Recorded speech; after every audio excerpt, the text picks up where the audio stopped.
L'une des missions de l'Institut togolais de recherche agronomique ITRA est d'effectuer des contrôles de qualité et des analyses physico-chimiques sur les denrées alimentaires avant leur consommation. Ceci se fait à travers ces laboratoires d'analyse. Ici, tout est minutieusement analysé. Huile, boîtes de conserve, produits agricoles, même l'eau passe par entre autres pipettes et éprouvettes pour qu'on s'assure de leur qualité. Aujourd'hui, il y a plein de forages, mais l'eau que nous buvons doit respecter des normes données par rapport aux substances qui se trouvent dedans, par rapport aux éléments chimiques. Et ces normes sont fixées par l'OMS.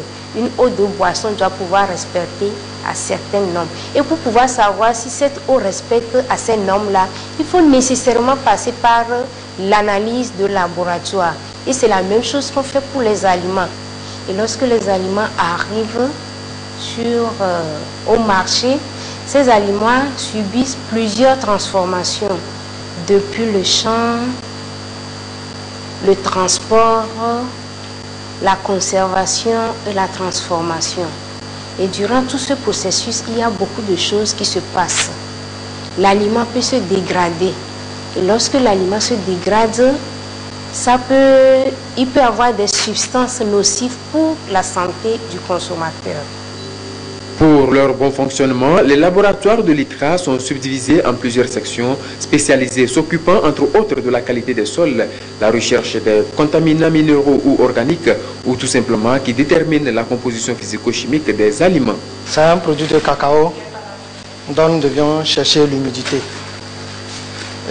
Le contrôle de l'humidité se fait pour voir la durée de conservation du produit. L'huile rouge, par exemple, nous allons chercher l'acidité dans l'huile rouge, l'humidité. L'humidité, par exemple, c'est la teneur en eau qu'on a dans l'huile. Nous recherchons les contaminants organiques dans les denrées alimentaires. Les contaminants organiques sont soit des toxines produites par des micro-organismes, soit des produits de dégradation. Et précisément, nous recherchons les métaux lourds qui sont nuisibles à la santé dans les aliments. Et nous recherchons par exemple le plomb, le cadmium, l'aluminium, le mercure. Ces analyses sont faites de façon systématique sur tous les produits agroalimentaires à l'exportation. Par contre, plusieurs produits alimentaires importés qui sont déversés sur nos marchés échappent à ce contrôle et exposent dangereusement les consommateurs. Il y a plusieurs types de contamination. Si c'est une contamination microbiologique, dans quelques heures, il peut y avoir des problèmes.